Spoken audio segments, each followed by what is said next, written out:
අද 2020 අප්‍රේල් 15 බදාදා සිරස්තල රිෂාඩ් බදියුදීන්ගේ සොහොයුරා පාස්කු ප්‍රහාරයේ බෝම්බකරුවෙකු සමග ඍජු සම්බන්ධතා පැවැත් වූ බව හෙළිවේ. ඍජුව සම්බන්ධතා පවත්වලා තියෙනවා එක් බෝම්බකරුවෙක් සමග. සැකකරුවන් 6ක් අත්අඩංගුවට. මෙරට කොවිඩ් ආසාදිතයින් ගණන 235ක් දක්වා ඉහළට. අදත් දෙදෙනෙක් හඳුනා ගැනේ.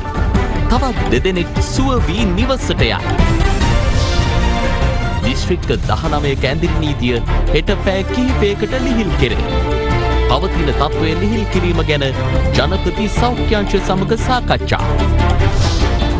කොවිඩ් නිසා දෛනික ආදායම් බිඳවැටුණු ශේෂ්ත්‍ර රැසක වෘත්තිකයන්ට රුපියල් 5000ක දීමනාවක්. මෙහිදී ලබා දෙන්නේ රුපියල් 5000ක දීමනාවක්. රජයෙන් ගොවි අස්වනු මිලදී ගැනීමත් අකණ්ඩව.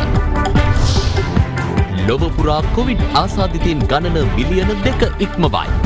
ගෙවුණු පැය 24 තුලත් ඇමරිකාවෙන් මරණ 2228ක්. කොවිඩ් ව්‍යාප්තිය මැද දකුණු කොරියාව මහමැතිවරණය පවත්වයි. This is Other Therana Prime Time with Naomi Fernando and Dilipa Hinayaka. Live from Studio 24 in Colombo. අයිබෝන් ඔබ මේ වන්නේ ශ්‍රී ලංකාවේ අංක 1 සහ විශ්වසනීයම පුවත් විකාශය අද දෙරණ 6:55 සමගින්. හිටපු අමාත්‍ය රිෂාඩ් බදූදීන්ගේ සොහොයුරු රියාජ් බදූදීන් පාස්කු ප්‍රහාරයේ බෝම්බකරුවෙකු සමග ඍජු සම්බන්ධතා පැවැත් වූ බව හෙළි වී ඇතැයි පොලිස් මාධ්‍ය ප්‍රකාශක පොලිස් අධිකාරී ජාලිය සේනාරත්න මහතා අද අනාවරණ කළා. පාස්කු ප්‍රහාරයේ විමර්ශනවලට අදාළව රියාජ් බදූදීන්ව ඊයේ පස්වරුවේ පුත්තලම ප්‍රදේශයේදී අපරාධ පරීක්ෂණ දෙපාර්තමේන්තු නිලධාරීන් විසින් අත්අඩංගුවට ගැනුණා. The big story. පසුගිය වසරේ අප්‍රේල් 21 පාස්කුවේදා දේවස්ථාන සහ හෝටල් ඇතුළු ස්ථාන 8ක බෝම්බ පුපුරවා ගැනීමෙන් සිදු කළ ම්ලේච්ඡ මිනිස් ඝාතනය හේතුවෙන් පුද්ගලයන් 250කට ආසන්න පිරිසකට ජීවිත අහිමි කළ ත්‍රස්තවාදීන් පිළිබඳ විමර්ශන කටයුතු සාධාරණ සහ අපක්ෂපාතී ලෙස සිදු නොවන බවට පාර්ශ්ව රැසකින් චෝදනා එල්ල වුණා. එවැනි පසුබිමක ජනාධිපති ගෝඨාභය රාජපක්ෂ මහතාගේ උපදෙස් මත අපරාධ පරීක්ෂණ දෙපාර්තමේන්තුවේ විශේෂ කණ්ඩායමක් මේ පිළිබඳව පරීක්ෂණ ආරම්භ කළ අතර ඔවුන් මරාගෙන මැරෙන ත්‍රස්තවාදීන් මෙහෙය වූ දෙදෙනෙකු පසුගියදා අත්අඩංගුවට ගනු ලැබුවා. එමෙන්ම ඊයේ රාත්‍රියේදී අපරාධ පරීක්ෂණ දෙපාර්තමේන්තුවේ එම විමර්ශන කණ්ඩායම විසින් පුත්තලම ප්‍රදේශයේ හිටපු අමාත්‍ය රිෂාඩ් බදියුදීන්ගේ සහෝදරයෙක් වන පනියුදීන් මොහමඩ් රියාජ් බදියුදීන් ඇතුළු තවත් පුද්ගලයන් 6 දෙනෙකු අත්අඩංගුවට ගනු ලැබුවා. ඊයේ දිනේදී තවත් සැකකරුවන් 6 දෙනෙක් පමණ අත්අඩංගුවට ගැනීමට හැකියාව ලැබුණා අපරාධ පරීක්ෂණ දෙපාර්තමේන්තුවේ විශේෂ කණ්ඩායම් කිහිපයක් යොදවලා. මෙම සැකකරුවන් අතර නීතිඥවරයෙක් ඉන්නවා. ඒ වගේම රේගු නිලධාරියෙක් ඉන්නවා. තව සැකකරුවන් 3 දෙනෙක් ඉන්නවා. ඊට අමතරව හිටපු අමාත්‍යවරයෙක් වන රිෂාඩ් බදියුද්දීන් මහතාගේ සහෝදරයෙක් වන රියාජ් බදියුද්දීන් පනුඩීන් මොහමඩ් රියාජ් බදියුද්දීන් යන මහත්මයා ඉන්නවා. මේ විමර්ශන පසුගිය කාලේ නැවතිලා තිබුණු තැනක ඉඳලා නැවත අලුත් මුහුණුවරකින් විමර්ශන කටයුතු ආරම්භ කළා. ඒ විමර්ශනවලදී හොයාගත්ත කරුණු අනුව තමයි මේ සැකකරුවන් අත්අඩංගුවට ගැනීමට කටයුතු කරේ. විශේෂයෙන්ම පනුඩීන් මොහමඩ් රියාඩ් බදූර්දීන් යන සැකකරු ඍජුව සම්බන්ධතා පවත්වලා තියෙනවා එක් බෝම්බකරුවෙක් සමග. ඒ වගේම තොරතුරු අනාවරණය වෙලා තියෙනවා එක් බෝම්බකරුවෙක් සමග බෝම්බ පිපිරීමට ආසන්න කාලයකදී එක්තරා ප්‍රසිද්ධ හෝටලයක එකට ඉඳලා සාකච්ඡා කරලා තියෙන බවට. ඒ වගේම විශේෂ සුබ සාධන සමිති සමාගම් ඇති කරලා ඒ සමාගම් වල මේ බෝම්බකරුවන් එක්ක එකට නිරතල දරමින් කටයුතු කරලා තියෙනවා මේ අපි ඊ අත්අඩංගුවට ගත්ත සැකකරුවන්. ඒ වගේම ඒ සමාගම් වලට මේ බෝම්බකරුවන් මුදල් ආයෝජනය කරලා තියෙන බවට තොරතුරු අනාවරණය කරගෙන තියෙනවා. ඒ වගේම ඉඩම් ඒ සංවිධාන වලට පරිත්‍යාග කරලා කියලා තොරතුරු අනාවරණය වෙලා තියෙනවා. මේ ඉතා සංකීර්ණ විමර්ශනයක්. මේ තියෙන්නේ බෝම්බකරුවන් සමග හඳුනාගත්ත සම්බන්ධතාවයන් තමයි මේ පේන්නේ. මේ සම්බන්ධතාවයන් විවිධ පැතිකඩවල ඔස්සේ ඇති කරගෙන තියෙනවා. ඒකට මේ සෑම තැනත් එක්ක සම්බන්ධයෙන්ම අපි විමර්ශන කටයුතු මේ ප්‍රහාරය සම්බන්ධයෙන් මේ වෙන විට අපරාධ පරීක්ෂණ දෙපාර්තමේන්තුව විසින් සැකකරුවන් 119 දෙනෙක් අත්අඩංගුවට අරගෙන විමර්ශන කටයුතු කරනවා. ඒ වගේම ත්‍රස්තවාදී විමර්ශන කොට්ටාසය සැකකරුවන් 78 දෙනෙක් අත්අඩංගුවට අරගෙන ඒ සම්බන්ධයෙන් ඔවුන්ට එරෙහිව පරීක්ෂණ පවත්වනවා. දැනටත් අපරාධ පරීක්ෂණ දෙපාර්තමේන්තුව භාරයේ සැකකරුවන් 40 දෙනෙක් රඳවා ගැනීමේ නියෝග මත පරීක්ෂණ පවත්වනවා. 33 දෙනෙක් රක්ෂිත බන්ධනාගාරගත කරලා තියෙනවා. ඒ වගේම ත්‍රස්තවාදී විමර්ශන කොට්ටාසය යටතේ සැකකරුවන් 50 දෙනෙක් දැනට රැඳවුම් නියෝග මත රඳවාගෙන විමර්ශන කටයුතු ඉදිරියට පවත්වාගෙන යනවා. බලාපොරොත්තු වෙනවා මේ විමර්ශනයේ තව සාර්ථක පියවර කිහිපයක් ඉදිරියේදී අරගෙන කඩිනමින් මේ විමර්ශනය අවසන් කිරීම සඳහා නීතිඥවරයා අත්අඩංගුවට ගත්තේ නීතිඥ හිජාස් කියලා නැමැත්තෙක්ද ඔහුට තියෙන චෝදනාව. නීතිඥවරයෙක් අත්අඩංගුවට අරගෙන තියෙනවා. ඒ නීතිඥවරයා මේ බෝම්බ කරුවන් දෙදෙනෙක් සමග සම්බන්ධතාව පවත්වලා තියෙන බවට තොරතුරු අනාවරණය කරගෙන තියෙනවා. ඒ වගේම ඒ බෝම්බ කරුවන් සමග එක්තරා සංවිධාන කිහිපයක සම්බන්ධ වෙලා නිලතල දරමින් ඔවුන් එක ගනුදෙනු කරලා තියෙන බවට වාර්තා වෙලා තියෙනවා. මේ ප්‍රහාරය සම්බන්ධයෙන් සැලසුම් කිරීම සම්බන්ධයෙන් යම් සම්බන්ධතා හඳුනා තියෙනවා. ඒ ඔස්සේ දැන්ට විමර්ශන පවත්වාගෙන යනවා. දැන් මේ හිටපු ඇමති රිචඩ් බදුදීන් මේකට සම්බන්ධතාවයක් තියෙන කියලා තොරතුරු අනාවරණය තියෙනවද? දැනට එතුමාගේ සහෝදරයෙක් මේකට සම්බන්ධයි කියලා තොරතුරු අනාවරණය වෙලා තියෙනවා. තවදුරටත් අපි විමර්ශන පවත්වනවා. අපරාධ පරීක්ෂණ දෙපාර්තමේන්තුවට මේකේ වගකීම් කවුද කියන කාරණේ මිසක් ඒ ඔහුගේ තරාතිරම එහෙම නැත්නම් ඔහු දන්න වෘත්තීය හරි ඔහු සමාජයේ දන්න තත්ත්වයේ අදාළ නැහැ ඒකට. The big story. The Nippon Paints. Union Assurance. Kennedy Wire. ජීවිතයට පණ දෙන වයර්. COVID-19 වෛරසය ආසාදනය වූ තවත් පුද්ගලයන් දෙදෙනෙකු අද හඳුනා ගැනීමත් සමග මෙරට සමස්ත ආසාදිතයන් සංඛ්‍යාව 235 දක්වා ඉහළ ගියා. කෙසේ වෙතත් තවත් දෙදෙනෙකු පූර්ණ සුවය ලබා රෝහල් වලින් පිටව යාමත් සමග මෙරට පූර්ණ සුවය ලැබූ ගණන 63 දක්වා ඉහළ ගොස් තිබෙනවා.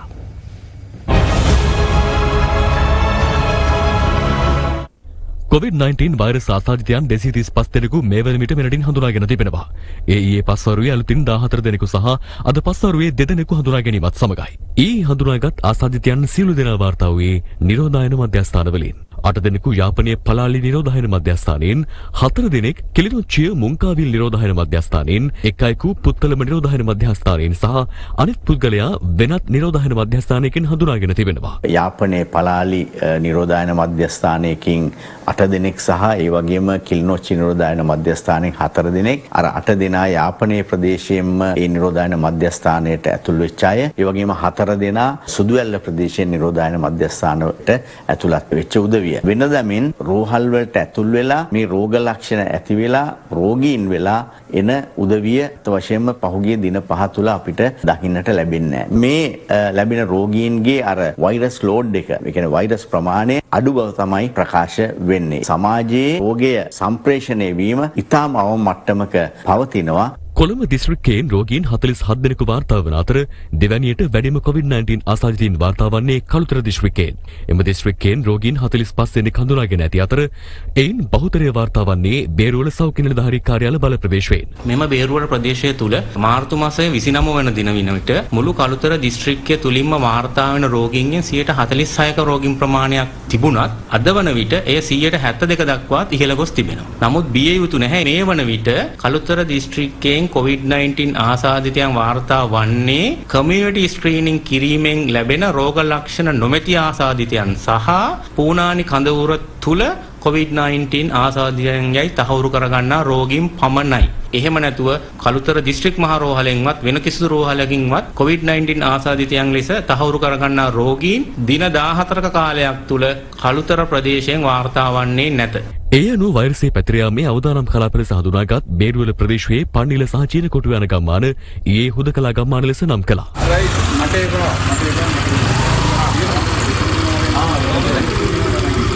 හුදකලා ප්‍රදේශ හැටියට ග්‍රාමධාරී වසම් 5ක් 80 වෙනි විදිහට තමයි හුදකලා කරලා තියෙන්නේ. මෙහිදී ප්‍රධාන පාරවල් සියල්ලම සහ අතුරු පාරවල් සියල්ලම යුද හමුදාව සහ පොලිසිය මගින් මුරකාවල් යොදලා තියෙනවා. මෙහිදී අපි බලාපොරොත්තු වෙන්නේ තවදුරටත් රෝග ආශ්‍රිතයින් පිටතට යෑම සහ පිටත සිට රෝග ආශ්‍රිතයින් මේ ප්‍රදේශ තුළට පැමිණීම වැළැක්වීම සඳහා මේ සඳහා අපි යොදලා තියෙන්නේ. විශේෂයෙන්ම බේරුවල් ප්‍රදේශයෙන් 17 දෙනෙක් මේ ආකාරයෙන් නිරෝධායන යොදවමින් සිටිද්දී හමු වුණා. මේ ආකාරයෙන් අපි අනිවාර්යයෙන්ම වෙනවා ඒ ගම්මාන වලට ඇතුළුවීම් වළක්වන්න. ඊට අමතරව ඇත්තටම තාරාපුරම් මන්නාරම ඒක අපි නිදහස් කරා. ඇත්තටම දැන් තාරාපුරම් තවදුරටත් හුදකලා ගම්මානයක් හැටියට පවත්වාගෙන යන්නේ නැහැ.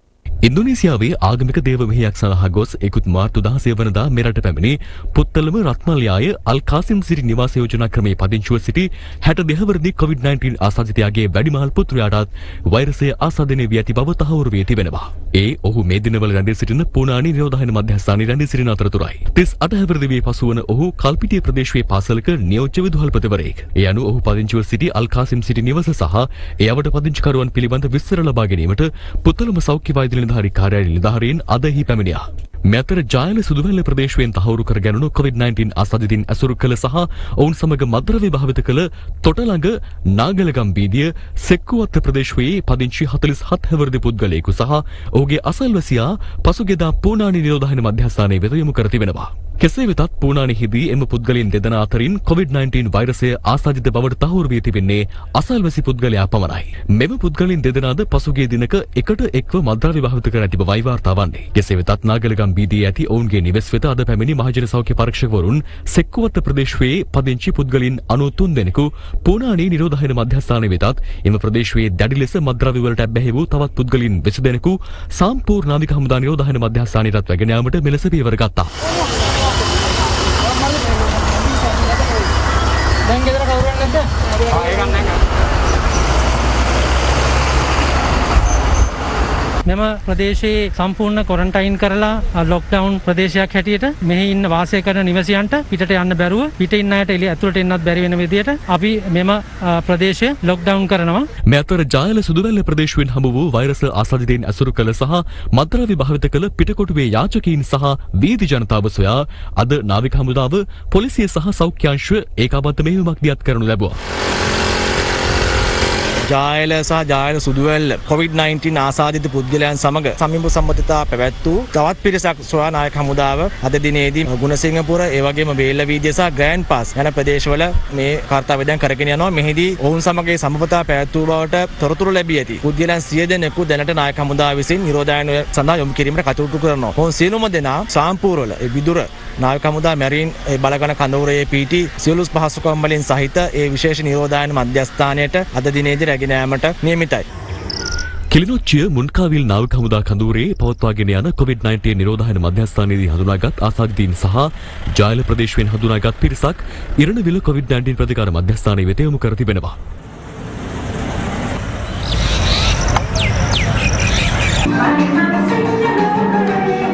මෙතර නැගෙනහිර කොළඹ රෝහලේ COVID-19 ආසාදිතයන්ට ප්‍රතිකාර කිරීමේ මධ්‍යස්ථානයේ ප්‍රතිකාර ලබන රෝගීන් සහ වෛද්‍යවරුන් ප්‍රමුඛ රෝහල් කාර්ය මණ්ඩලය මෙලෙස සිංහල දෙමළ අලුත් අවුරුදු උදාව සමරනු ලැබුවා.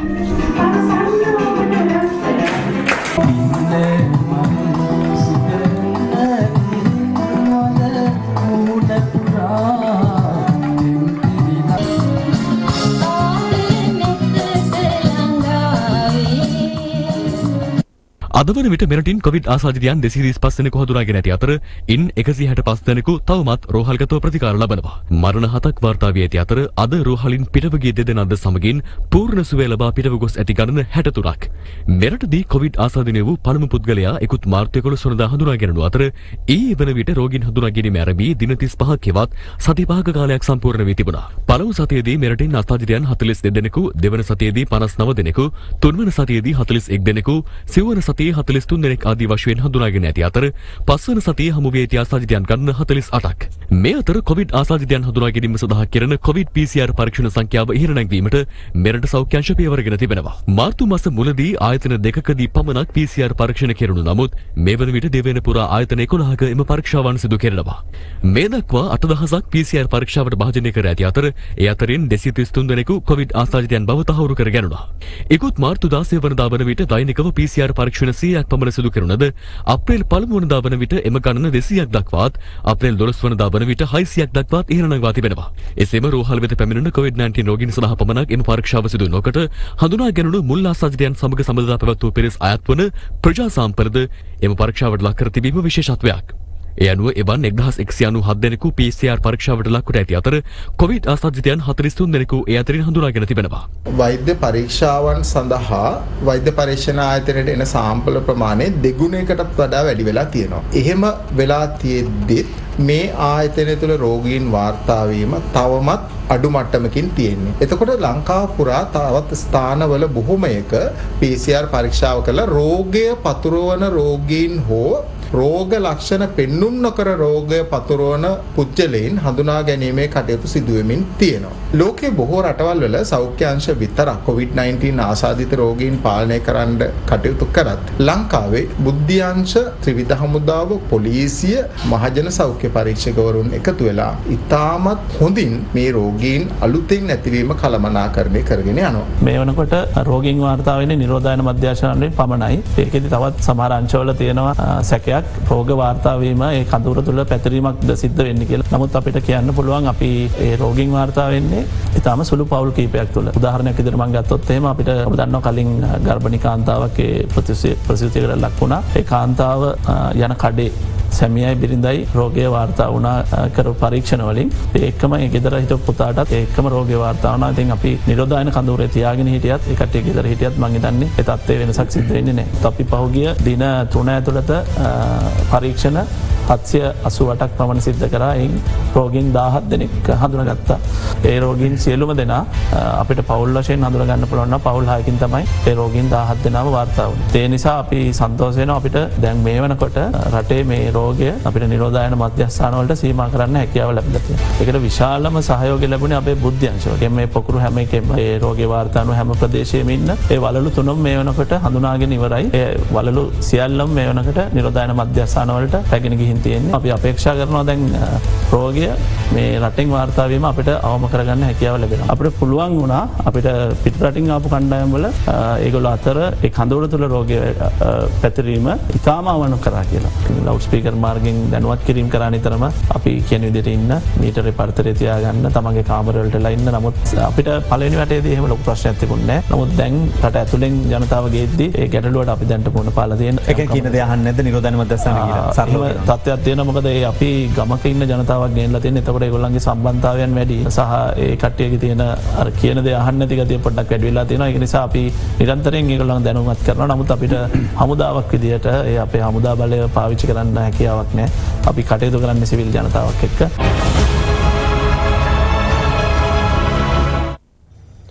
කොළඹ කළුතර ගම්පහ පුත්තලම මහනුවර සහ යාපනය යන දිස්ත්‍රික්ක හැර සෙසු සියලුම දිස්ත්‍රික්වල ඇඳිරි නීතිය හෙට උදෑසන 6 සිට පැය කිහිපයකට ඉවත් කරනවා. කෙසේ වෙතත් ඉතා අවදානම් කලාප ලෙස හඳුනාගෙන ඇති දිස්ත්‍රික්ක 6හි ඇඳිරි නීතිය ඉවත් කරන දිනයන් මෙතෙක් ප්‍රකාශ කර නැහැ. කොළඹ කළුතර ගම්පහ පුත්තලම මහනුවර සහ යාපනය යන දිස්ත්‍රික්කවල දැනට ක්‍රියාත්මක ඇඳිරි නීතිය නැවත දැනුම් දෙනතුරු තවදුරටත් බලපැවැත්වෙනවා. සෙසු සියලුම දිස්ත්‍රික්කවල ඇඳිරි නීතිය හෙට උදෑසන 6ට ඉවත් කරන අතර හෙට සවස 4 සිට එම දිස්ත්‍රික්කවලට යලි ඇඳිරි නීතිය බලාත්මක වෙනවා. ඉකුත් මාර්තු 20 වනදා සිට මේ දක්වා ඇඳිරි නීතිය උල්ලංඝනය කළ පුද්ගලයන් 28441 දෙනෙකු පොලිස් අත්අඩංගුවට ගැනුණු බව පොලිස් මාධ්‍ය ප්‍රකාශක කාර්යාලය සඳහන් කළා. එම කාලය තුල පොලිස් බහරයට ගැනුණු සමස්ත වාහන ගණන 7194ක්. ඇඳිරි නීතිය පනවා තිබේදී අවිසාවේල්ල ප්‍රදේශයේ ස්ථානයක රැස් වූ සූදු ක්‍රීඩාවේ යෙදී සිටි පුද්ගලයන් 9 දෙනෙකු අවිසාවේල්ල පොලිස් නිලධාරීන් විසින් ඊයේ පස්වරුවේ වටලා අත්අඩංගුවට ගනු ලැබුවා. සැකකරුවන් අද අවිසාවේල්ල දඩබරණ මහේස්ත්‍රාත්වරිය හමුවට ඉදිරිපත් කෙරෙනු අතර එහිදී පොලිස් නිලධාරීන් කළ ඉල්ලීමට අනුව සැකකරුවන් 9 දෙනාම දින 21ක ස්වයං නිරෝධායනයට යොමු කිරීමේ කොන්දේසිය මත අපනියම කෙරුණා. මේ අතර ජාතික ජල සම්පාදන මණ්ඩලයේ පෝරු අවභාවිත කර මුදලට පුද්ගලයන් ප්‍රවාහනය කළ කැබ්‍රතුරිය දොරකු කොස්මෝදර පොලිස් නිලධාරීන් විසින් අත්අඩංගුවට ගනු ලැබුවා.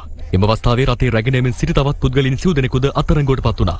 මෙම රටේ ජල සම්පාදන මණ්ඩලයෙන් කුලී පදනම මත ලබාගත් එකක් වන අතර එය ඊයේ සේවයෙන් නිදහස් කර තිබේදී අදාළ රියදුරු මෙම අවභාවිතාව සිදු කර ඇතැයි ජල සම්පාදන මණ්ඩලයේ ප්‍රකාශකයෙකු සඳහන් කළා. මේ අතර ලොව බොහෝ රටවල් සිය සංචරණ කටයුතු తాවකාලිකව අත්හිරවනු ලැබීම නිසා දිවයිනට ඒමට නොහැකිව සිටින විදේශගත ශ්‍රී ලාංකිකයන් අද දෙරණ වෙත අදහස් පළ කළා. අපි මේ කතා කරන්නේ මැලේසියාවේ ඉඳලා. අපි ඇත්තටම හොටෙල් එකක වර්ක් කරන්න ආවේ අපි 5 දෙනාම.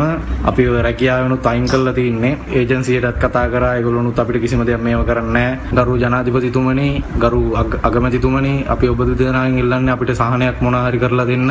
අපි මේ වෙනකොට සැලසිටිනේ රෂ්‍යාව වල මොස්කෝව වගනුවර. ඊට සති දෙකකට කලින් රෝගී සංඛ්‍යාව 50ක් 60ක් වගේ තමයි හිටියේ.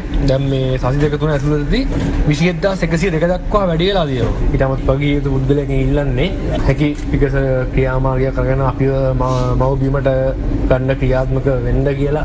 අපි ඉන්දියාවේ බැංගලෝර විශ්වවිද්‍යාලයේ ඉගෙන ගන්න ශිෂ්‍යයන් අපි මාර්තු 13 වෙනිදා අපි ඉන්න තැන් වල කොටු වෙලා ඉන්නේ. මෙහි පුද්ගලයන්ට මේ COVID-19 පිළිබඳව දැනුම සහ දක්වන සැලකිලි හරිම අඩුයි. ඒ හින්දා අපිට ලොකු අවධානමක් තියෙනවා. ඉතින් අපි අපේ ජනාධිපතිතුමා ප්‍රමුඛ රාජ්‍ය නිලා සිටින්නේ අපේ මේ අවස්ථාවේ අපේ මාබිමට ගෙන්වා ගන්න කියලා. සෞඛ්‍ය සේවා අධ්‍යක්ෂ ජනරාල් විශේෂඥ වෛද්‍ය අනිල් ජාසිංහ මහතා පවසන්නේ විදේශගත ශ්‍රී ලාංකිකයන් ජලි ගෙන්වා ගැනීම නිසි කළමනාකරණයකින් යුතුව සිදු කළ යුතු බවයි. දැන් අපි දන්නවා තවමත් දහස් ගණනක් අපේ මේ නිරෝධායන මධ්‍යස්ථාන තුල සිටිනවා. මේ ගුවන් තොටුපළ වැසීම නිසා පිටින් අපිට ආසාදනය පැමිණීමේ හැකියාව නැවතිලා තියෙනවා. ඒතකොට අපි මේ ඇතුලේ දැන් අභ්‍යන්තරයේ තියෙන ප්‍රශ්නය මන්ට මේක අවසානයක් කළගත යුතුයි. එහෙම කරගත්තාම අපිට මේ නිරෝධායන මධ්‍යස්ථාන විවෘත වෙනවා. ඒතකොට ඒ නිරෝධායන මධ්‍යස්ථාන වල තත්ත්වය තවත් යොමුත් කළා ඉස්සෙල්ලම යැපෙන උදවිය ඒ කියන්නේ ශිෂ්‍යයන් ඇතුළු ඒ පිරිස් ක්‍රමක්‍රමයෙන් ගෙන්වා ගැනීම තමයි වඩා සුදුසු වන්නේ. COVID-19 වෛරස ව්‍යාප්තිය සහ ඇඳිරි නීතිය නිසා දෛනික ආදායම් බිඳ වැටුණු ක්ෂේත්‍ර රැසක වෘත්තිකයන්ට රුපියල් 5000ක දීමනාවක් ලබා දෙන බව රජය පවසනවා. එම ක්ෂේත්‍රවල නියැලී දැනට ආදායම් බිඳ වැටි ඇති බොහෝ දිනා කළ ඉල්ලීම් සලකා බලමින් මෙම පියවරගත් බවයි රජය පවසන්නේ. COVID-19 වෛරස ව්‍යාප්තිය සහ ඇඳිරි නීතිය නිසා රැකියා කර ගැනීමට නොහැකිව අසරණව සිටින ක්ෂේත්‍ර රැසක දෛනික වටුප්ලාවීන් වෙනුවෙන් මෙම විශේෂ දීමනාව ලබා දෙන වැඩපිළිවෙල ක්‍රියාත්මකයි.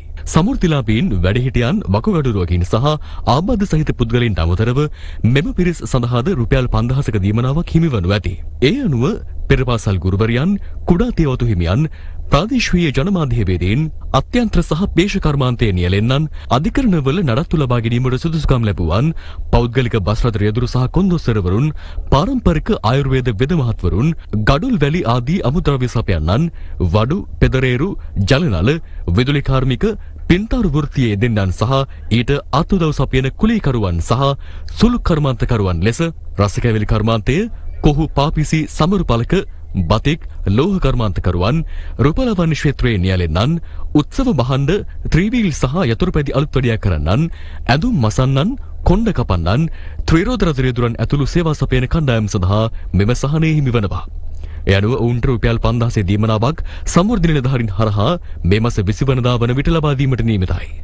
මේ සහන් ලබා දීමේදී ඔවුන් වෙත ඉල්ලුම් පත්‍රයක් ග්‍රාමීය කමිටු වලට ලබා දෙනවා පළාත් පාලන ආයතනයේ ගරු මන්ත්‍රීතුමාගේ හෝ තුමියගේ සම්බන්ධ වෙලා සිටින ඒ කමිටුවේ ඉන්න නිලධාරීන් හරහා මේ සඳහා මම සඳහන් කරපු ඒ වර්ගවල ඉන්න ආදායම් අහිමි වෙච්ච අය ඉල්ලුම් පත්‍රය ලබාගෙන ඒ ඉල්ලුම් පත්‍රය පුරවලා ඒ කොමිටුවට ඉදිරිපත් කරන්න ඕන. ඒ කොමිටු 17යි 18යි කියන දවස් දෙක තුල ගම්මානවල ඒ කොමිටුව රැස් වෙනවා. මෙහිදී ලබා දෙන්නේ රුපියල් 5000ක දීමනාවක්. ඒ අනුව හැටන් සමෘද්ධි කලාපයේ ජීවනෝපාය අහිමි වූ පවුල් 7800ක් සඳහා රුපියල් 5000ක ජීවනාධාරයක් ලබා දීම අද ආරම්භ කෙරුණා. හැටන් සමෘද්ධි ප්‍රජාමූල බැංකුව හරහා ඒ ක්‍රියාත්මකයි. මේ වගේ වැඩ පිළිවෙලක් රජයෙන් කරපු එක නම් අගය කරන්න ඕන දෙයක්. හරි සන්තෝෂයි. මේ වෙලාවේ හැටියට බඩු මුට්ටු හරි ගන්න. මගේ ජීවිත කාලෙට ආණ්ඩුවෙන් ලැබිච්ච එකම සහනය මේක. එමෙන්ම සෞඛ්‍ය කාන්තා සහ ළමා කටයුතු සහ සමාජ ආරක්ෂණ අමාත්‍යාංශයේද අද නිවේදනයක් නිකුත් කර තිබුණා. ඔවුන් පවසන්නේ වැඩිහිටි වකුගඩු රෝගී සහ ආබාධ සහිත පුද්ගලයන් සඳහා රජයේ ගෙවූ රුපියල් 5000ක දීමනාව මෙතෙක් නොලද හෝ පොරොත්තු ලේඛනවල නොසිටි නමුත් ග්‍රාමීය කමිටු මගින් අනුමත කරන ලද පුද්ගලයන් සඳහාද මෙම දීමනාව ගෙවන බවයි. ඒ අනුව ග්‍රාමීය කමිටු මගින් අනුමත කරන ලද වැඩිහිටියන් 74154 දෙනෙකු සඳහාත් ආබාධිත පුද්ගලයන් 14195ක් සඳහාත් වකුගඩු රෝගීන් 5884 දෙනෙකු සඳහාත් රුපියල් 5000 දීමනාව ගෙවීමට නියමිතයි. අත්‍යවශ්‍ය සේවා ජනාධිපති කාර්යසාධක බලකාය විසින් ගොවීන්ගේ එළවලු සහ පළතුරු මිලදී ගැනීමේ වැඩපිළිවෙලක් පසුගියදා ආරම්භ කළ අතර ඒ යටතේ අනුරාධපුර මහවිලච්චේ ප්‍රදේශයේ ගොවීන්ගේ වට්ටක්කා කිලෝ 143000ක් අද මිලදී ගනු ලැබුවා. ඒ අනුව අනුරාධපුර මහවිලච්චේ ප්‍රදේශයේ ගොවීන්ගේ වට්ටක්කා කිලෝ 143000ක් අද මිලදී ගැනුණා. වට්ටක්ක දී ගන්න බැරුව බොහොම අසරණ වෙලා අපි හිටියේ. රජයේ මැදිහත් වෙලා මේ කරන උතුම් ක්‍රියාවට අපි අවංකව ස්තුති කරනවා. අපිට ලොකු සත්‍යයක්. නොච්චෑගම ප්‍රදේශයේදී වට්ටක්කා කිලෝග්‍රෑම් 5000ක් මිලදීගෙන තිබුණා. මෙම වැඩපිළිවෙල අමාත්‍ය එස්.එම්. චන්ද්‍රසේන මහතා අද නිරීක්ෂණය කළා. වට්ටකා ටික අද හවසම කොළඹට යනවා. කොළඹට ගිහිල්ලා ගියාට පස්සේ අඩු ආදායම් ලාභින්ද මේක නොමිලේ බෙදා දෙන්න තමයි අතිගරු ජනාධිපතිතුමා උපදෙස් දීලා තියෙන්නේ. මේ අතර රජයේ වැඩපිළිවෙල අනුව පළතුරු මිලදී ගැනීමද අද දිස්ත්‍රික්ක කිහිපයක සිදු කෙරුණා. රත්නපුර දිස්ත්‍රික්කයේ කේන්ද්‍ර කර ගනිමින් ඇඹිලිපිටියේදී කෙසෙල් මිලදී ගැනුනේ මෙලෙසින්.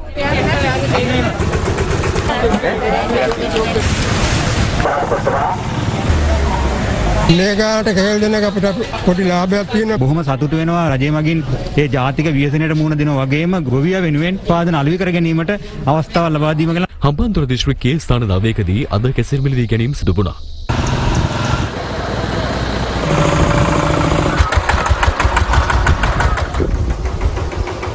ජීවත් වෙන්න සල්ලි මිල මුදල් නැති වෙලාවක මේ කෙසෙල් භෝගය අලෙවි කරගන්න ලැබීම පිළිබඳව ජනාධිපතිතුමාට කෘතහස්තව ස්තුතිවන්ත වෙනවා. ඇඹුල් වලට අපි රුපියල් 30ක් ගෙවනවා. කොලිකොට්ටු වලට අපි රුපියල් 80ක් ගෙවනවා.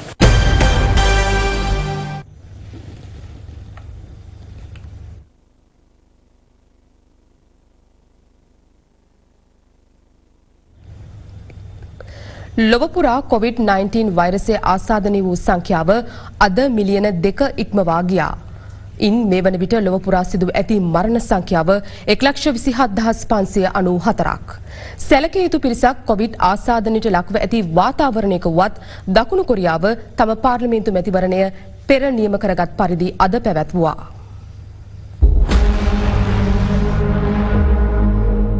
චීනයේ ආරම්භ වී ලෝපුරා ශීඝ්‍රයෙන් පැතිර ගිය COVID-19 වෛරසයේ ගොදුරක් බවට දකුණු කොරියාව පත් වූයේ ඉකුත් ජනවාරි මාසයේදී. කෙසේ වෙතත් එරට රජය දැඩි ක්‍රියාමාර්ග ගනිමින් වසංගත තත්ත්වයේ පාලනයට පියවර ගත්තා. එරටින් වාර්තා වී ඇති සමස්ත ආසාදිතයන් සංඛ්‍යාව 10,591ක් වන අතර වාර්තා වී ඇති මරණ ගණන 225ක්. කෙසේ වෙතත් දකුණු කොරියාවේ පාර්ලිමේන්තු මැතිවරණයේ නියමිත පරිදි අද පැවැත්වීමට එරට රජය තීරණය කළා. මෙවර ඡන්ද පුරවල ජනතාව පෝලිම් ගැසී සිටීම වැළැක්වීමේ අරමුණින් මැතිවරණයේ දින කිහිපයක් තිස්සේ පැවැත්වීමට කටයුතු දා තිබීම විශේෂත්වයක්. මැතිවරණය සඳහා ඡන්ද මධ්‍යස්ථාන 14,000ක් විෂබීජාරණයට ලක් කිරීමටද දකුණු කොරියානු බලධාරීන් පියවරගෙන තිබුණා. වෛරසය ආසාදනය වී රෝහල්ගතව ප්‍රතිකාර ලබන 3,000කට අධික පිරිසකට සහ ඔවුන්ට ප්‍රතිකාර කරන වෛද්‍ය කාර්ය මණ්ඩලයට ඡන්දය ප්‍රකාශ කිරීම සඳහා වෙනම ඡන්ද මධ්‍යස්ථාන 8ක් ස්ථාපිත කර තිබෙනවා.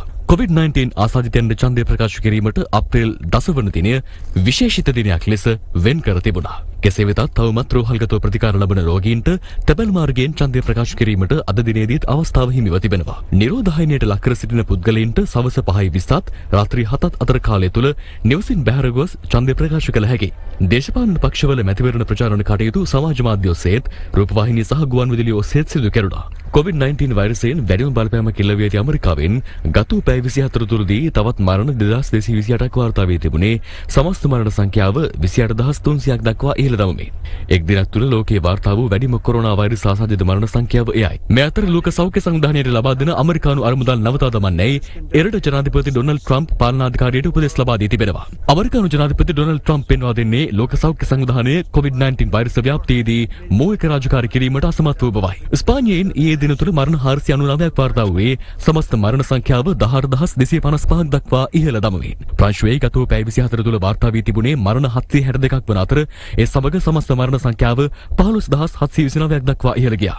එක්සත් රාජධානියෙන් ඊයේ දින තුළ පමණක් මරණ 778ක් වාර්තා වී තිබුණේ සමස්ත මරණ සංඛ්‍යාව 12107ක් දක්වා ඉහළ දමමින්.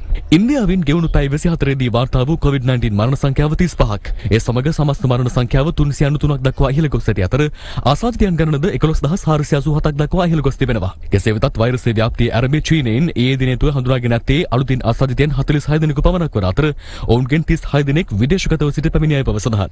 මේ වන විට ලෝකේ පුරා වාර්තා වී ඇති COVID-19 ආසාදිතයන් ගණන මිලියන 2 ඉක්මවනවා. ඇමරිකාවෙන් ආසාදිතයන් 6,14,246ක්, ස්පාඤ්ඤයෙන් 1,74,060ක්, ඉතාලියෙන් ආසාදිතයන් 1,62,488ක්, ප්‍රංශුවෙන් 1,43,303ක්, ජර්මනියෙන් 1,32,210ක්, එක්සත් රාජධානියෙන් 93,873ක්, චීනයෙන් ආසාදිතයන් 82,295ක් සහ ඉරානයෙන් 74,877ක් හඳුනාගෙන තිබෙනවා.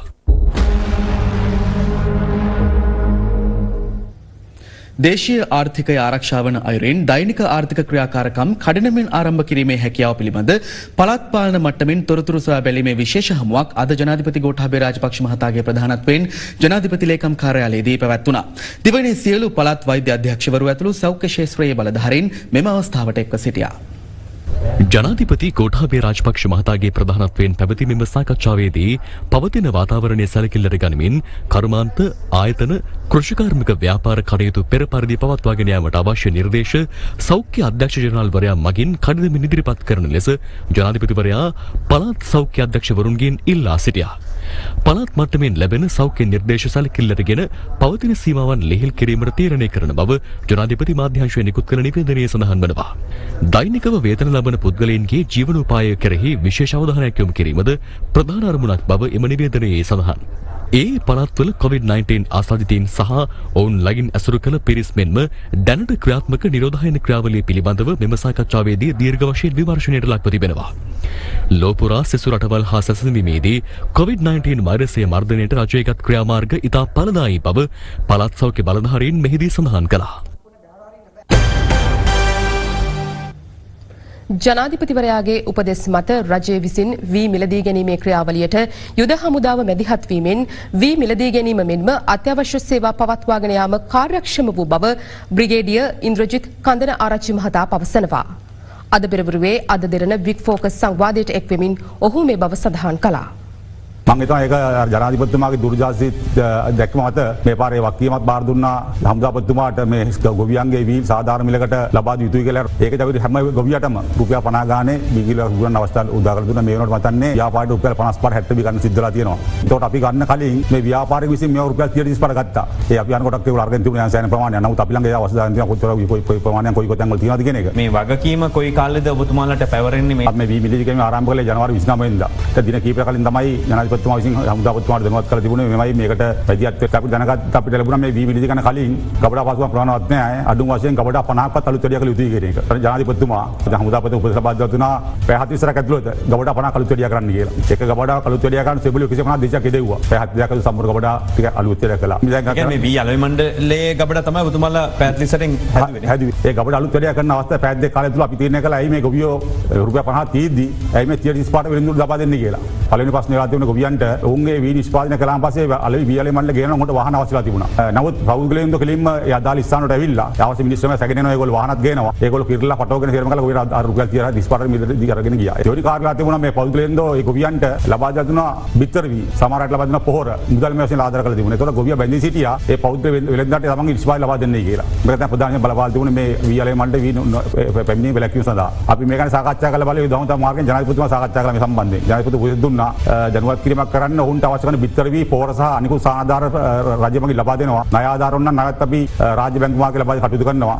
ප්‍රවාහන පාසුකම් නැත්නම් අපි ඊළඟ උදාම් උදාවෙන් මේ ප්‍රවාහන පාසුකම් ලබා දෙනවා වගේම සොල්දාදු ලබා දීලා ඒ සොල්දාදු මග අවශ්‍ය මිනිස්සුම ලබා දෙනවා කටයුතු කළා. කියන්නේ කිරුම් මිනුම් පැටවීම ඔක්කොම යුද හමුදා සමාජිකයන්ට අවශ්‍ය සහාය ලබා දෙනවා. මේ ගොවියෝ ඒ වී ටික අරන් ගියාන් පස්සේ වී ගබඩා වලට ඉතින් දොර පැය කිව රැඳී සිද්ධ වුණා. මොකද වී එක සැරේ විල්ලෝටි 10 15 තැන් වලට අපි යවුවා. එතකොට ඒගොල්ලන්ට උදේ තේක ලැබුණ නැහැ. තමයි උදේ ආහාර අරගත් නැහැ ගොවියෝ. මම හමුදාපතිතුමා කතා කරලා ඇහුවා මේව දැක් කියනවා. මොකද කරන්නේ අපි කැම ටික අපි කැම දුන්න කවන්නද ගොවියන්ට. හමුදාපතිතුමා ඒ අවස්ථාවේදී කිව්වා ඉන්ද්‍රජිත් අපි මේ මානසික මේ වෙන අවස්ථාවෙත් අපේ කෑම වලට බඩගින්න යුද්ධ කරන මිනිස්සු ඔයා බය නැතුව ඒ කොල්ලන් කෑම වලින් ගොවියන්ට ආහාර දෙන්න ගොවියන්ට තේ දෙන්න බිස්කට් ටික දෙන්න කියලා ඒ කාර්යය මම කළා. මාෆියාව බින්දෙන්න යනකොට තර්ජන ගර්ජන එහෙම එන ස්වරූපයක් තියෙනවද? කිසිම තර්ජන ගර්ජන මට ලැබුණේ නැහැ. ශක්තිමත් හමුදාවක් යාන්ත්‍රණයකට කවුරු කෙනෙක් අභියෝග කරන්න තර්ජනය කරන්න කියලා හිතනවා නම් ඊට වඩා විහිළුවක් නැහැ කියන එක තමයි කියන්නේ. අග්‍රාමාත්‍යතුමා අවුරුදු 12 වෙනිදා කතා කරලා කිව්වා හමුදාපතිතුමාට වාහන 750ක් අවශ්‍යයි එළවලු වදින්න ගන්න කියලා නුවර දඹුල්ල තමුත්තේගම මේ වගේ මධ්‍යස්ථ වලින් වගේ ඇඹිලිපියන් කෙසෙල් 750 පාසු නැහැ ඉලක්කය කළ යුතුයි. ඒ දෙකලා හමුදා වහන ගත්තා සිවිල් වහන ගත්තා අපේ රීතෝ දැම්මා පටවන් නැත්තම් ගෙවල් මිනිස්සු කුහුද්දුවා සල්ලි දුන්නා පැටෙව්වා ඇද්දා වැඩි කර කළා. හාල් ආහාර ප්‍රශ්නයක් රටේ තියෙනවද නැද්ද? මේ හාල් අපි මේ පාර නිෂ්පාදනය ගත්තාන් පස්සේ වී නිෂ්පාදනයේ රටේ මහකන්නේ ඉතා සරු අස්වැන්නක් ලැබ තියෙනවා. ඒ ලැබෙන වී අස්වැන්න මාස 9කට ප්‍රමාණවත්. ඒක ඒ සම්බන්ධයෙන් ගණන් බලලා තියෙනවා. ඒක නිසා කවුරු හරි කියනවා නම් එම හාල් ලිගයක් ඇති වෙනවා හාල් නැති වෙනවා ගන්න මාකට් එකේ විහිළු කතා විතරයි. කොවිඩ් මර්ධනය සඳහා ගෙන ඇති ආරක්ෂක පියවර සාර්ථක බවත් සෞඛ්‍යංශ හා ආරක්ෂක අංශ ඔවුන්ගේ කාර්යයන් විශිෂ්ට අයුරින් සිදු කරමින් සිටින බවත් හිටපු අග්‍රාමාත්‍ය එක්සත් ජාතික පක්ෂ නායක රනිල් වික්‍රමසිංහ මහතා පවසනවා. වියෝන් ඉන්දිය පුවත් සේවය සමග අන්තර්ජාලය හරහා අද සමුඛ සාකච්ඡාවකට එක්වෙමින් ඔහු කියා සිටියේ ඉදිරියේදී ඇතිවන ආර්ථික අර්බුදයේදී ධනවත් රටවල් සෙසු රටවලට සහාය ලබා දිය යුතු බවයි. My first question to you is, how is Sri Lanka coping with this crisis and what do you make of the government's response? Well, actually the lockdown has been successful. I must say the health service is doing a wonderful job. So is the military, the police, public sector, and the private sector. People are cooperating. So that part has been successful. But where the government, I think, made a lapse is that they did not get the equipment early in January. We should have got more testing kits, more face masks, more ventilators. We delayed on that. And I hope they are sufficient now because we have to lift this lockdown partially. And you have to go to testing, keep testing like Germany and keep bringing the economy back on. In your lifetime as a leader, would you say that this is the most challenging period? It is the most challenging period. Second World War or any war, you knew who the enemy was. But here we don't know who was responsible. And it's basically undermining all the economies. And there's no global leadership coming. That's the other problem that we are having. Some people have to step up and say this is the way to do it. That is my point. COVID-19 වසංගතයත් සමග රට තුළ පවතින ඇඳිරි නීතිය හේතුවෙන් විකුණා ගැනීමට නොහැකි වී ඇති කොමඩු අස්වැන්න අපනයනය කිරීමට මෙරට පෞද්ගලික සමාගමක් අද ඉදිරිපත් වුණා. ජනාධිපති ගෝඨාභය රාජපක්ෂ මහතා සිදු කළ ඉල්ලීමක් මත එම සමාගම අද පළමු අස්වැන්න මිලදී ගත්තා. ශ්‍රී ලංකාවේ මහවැලි ව්‍යාපාරය ඇතුළු වියලිකාපිය ප්‍රදේශවල සරුවට වැවෙන කොමඩු අපේ රටේ ගොවීන් අතර ඉතා ජනප්‍රිය භෝග වගාවක්. නමුත් රටේ පවතින ඇඳිරි නීති වාතාවරණය තුළ එම අස්වනු අලෙවි කර ගැනීමට නොහැකි වීමත් අස්වනු සඳහා ප්‍රමාණවත් මුදලක් නොලැබීමත් ගොවීන් මුහුණ දෙන ප්‍රධාන ගැටලුවක් බවට පත්ව තිබෙනවා. නිරාගත අස්වැන්නට විකුණාගන්න තැනක් නැති වෙලා තියෙනවා. අන්ත අසරණ වෙලා තියෙන්නේ. ඉතින් මේවා දී ගන්න විදියක් නැහැ. කොමඩු ඔක්කොම ඕන් ගොඩ දාලා තියෙනවා උතන. දැන් ඉතින් මේ වගවල් අත්තරින් තමයි ලැහැත් වෙලා ඉන්නේ. අපිටත් නැහැ, රටටත් නැහැ. නිකම්ම මේ ඉදිලා සවුත් වෙලා යනවා. අදත් මුදලාලි කෙනෙක් ආවා. කරන්න දෙයක් නැහැ කුණු වෙවි යනවා. දුන්නේ නැත්නම් 10 ගානේ තමයි දුන්නේ. කොමඩු අස්වැන්න මෙලෙස විකුණාගත නොහැකි ඇති පසුබිමක ජනාධිපති ගෝඨාභය රාජපක්ෂ මහතා මැදිහත් වී මෙරට පළතුරු සහ ආර්ථික භෝග අපනයන සමාගමක් වන සැන්මික් සමූහ ව්‍යාපාරය සමග ඊයේ සිදු කළ සාකච්ඡාවකින් අනතුරුව අද දිනේම කොමඩු මිලදී ගැනීම ආරම්භ කළා. සිවිල් ආරක්ෂක දෙපාර්තමේන්තුව හරහා දිවෙන පුරා සිටින ගොවින්ගෙන් කොමඩු මිලදී ගැනෙනු ඇති.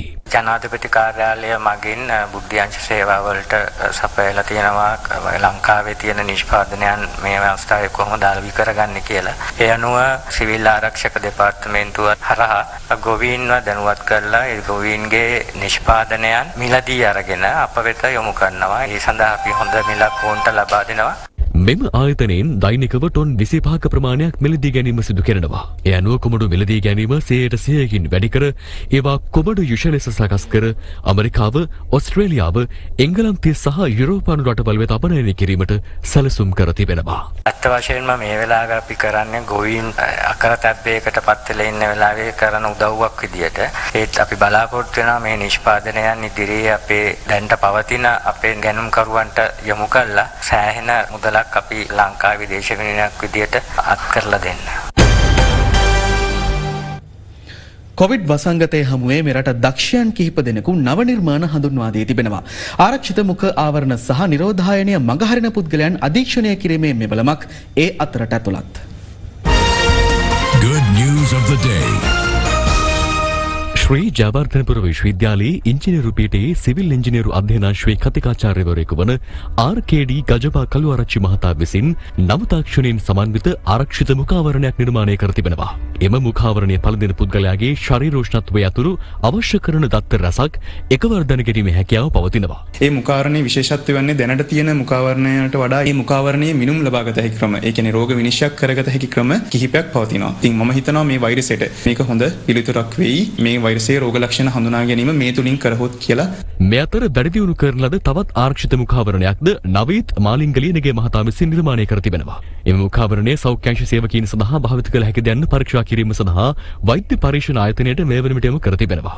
මේ මාස්ක් එකෙන් විස බීජ විනාශ වීමක් වෙන්නේ නැහැ. මේ සර්ජිකල් මාස්ක් එකෙන් විස බීජ විනාශ වෙන්නේ නැහැ. මේ උපකරණයේ විසින් හුස්ම ගන්නකොට මේකෙන් පෙරිලත් ආපහු ඇතුළට එනවා මේ අදෝරක්ත කිරණ විනාශ වීමක් සිද්ධ වෙනවා. ඒ නිසා මේ නිර්මාණය ඉතාමත් කාලෝචිතයි සහ මේ ලෝකෙටම ගැලපෙන විදිහට හදලා තියෙනවා. නිරෝධායන සඳහා යොමු කරන පුද්ගලයන් පිළිබඳ අධීක්ෂණය කිරීම සඳහා උපකරණයක් නිර්මාණය කිරීමට පන්නිපිටිය ප්‍රදේශයේ පදිංචි අමිල සමීර රත්නායක මහතා කටයුතු කර තිබෙනවා. මෙම අතේ පැළඳිය හැකි උපකරණය මගින් නිරෝධ සංශෝධන කටයුතු සඳහා යොමු කරන පුද්ගලයන් සිටින ස්ථානය ඇතුළු තොරතුරු දැනගැනීමේ හැකියාව පවතින අතර උපකරණය ගලවා ඉවත් කළහොත් වහාම SMS පණිවිඩයක් මගින් නිලධාරීන්ට ඒ දැනගැනීමට හැකියාව ලැබෙනවා. මේ යුනිට් එක මගින් ඒ නිලධාරීන් දැනුවත් කරනවා මෙම පටිය රහිත පුද්ගලයෝ යම්කිසි වෙලාවකින් ඒ ප්‍රදේශයේ පිටට ගියොත් හරි එළියට ගියොත් හරි SMS මාර්ගයෙන් දැනුවත් කරනවා මේ පුද්ගලයා මේ ගෙදර නැහැ කියලා. ඒ වගේම මේකෙන් පුළුවන් අපිට තව GPS තාක්ෂණය ඕනනම් පාවිච්චි කරලා එයා ඉන්න තැන හරියටම දැනගන්න පුළුවන්. මේ යුනිට් එකට යනවා රුපියල් 5000 වගේ ගාණක්. ඒ වගේම මේ යුනිට් එකට ඇත්තටම ගෙදර අපි හිතන 100ක් හිටියයි කියලා. ඒ 100 මුණත් කනෙක්ට් කරන්න පුළුවන්. උදාහරණයක් විදිහට කන්ද කඩුවේ ගත්තොත් ඒ මධ්‍යස්ථානෙටම එක යුනිට් එකක් ඇති. Good news of the day.